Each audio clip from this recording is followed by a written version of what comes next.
محمود چاخان میوزیک پاسداران.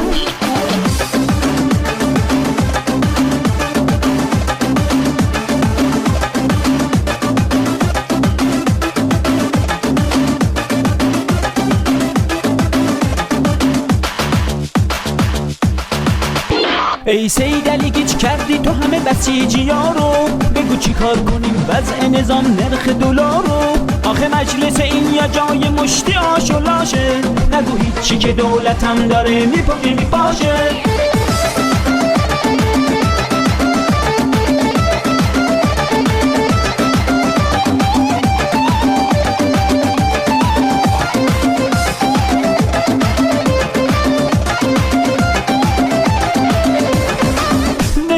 بخوابی یه لحظه نزوبان همش میلرزه، خاک بر اون سرت بگو چی شده بس اون اتمی ها هسته. انتر بیریخته با اون فیس و دیریبش، بری شکن میزنه جلو خانوم حاجی خجسته. یالا یالا بیا ما با هم بزنیم به چاک، سید اوزای حدودی هممون رو کردن زیر خاک. یالا یالا بیا ما با هم بزنیم به چاک، سید اوزای حدودی هممون رو کردن زیر خاک. بعد نافت و بحثی به بشار اسد و ما رو فرستادی وسط همسو بکوب و برو تو خلب، رسیده جونمون به لب. رد شدیم از شط العرب، بستیم با این و اون حلف، خوردیم با مالکی علف. تو عراقم خرمون نرفت، آخ امون از تحریم نفت. دل تو دل آقا نیست، آخه در اومدن از تو که لیست و بذار در کوزه. کارمون ارعر و زوزه تو راه انتخابات، باز حضرات حملات و لوت و بسیجیشو تو پی کمپوت و ساندیز و دعوایی تو بابا بدبختیم. اگه بگیره بالا حالا شلوغ بروغ شد دوباره اوضاع بیخ شد. جون بابات بگو آخه این دفعه کی میخواد بده نظام و نجات.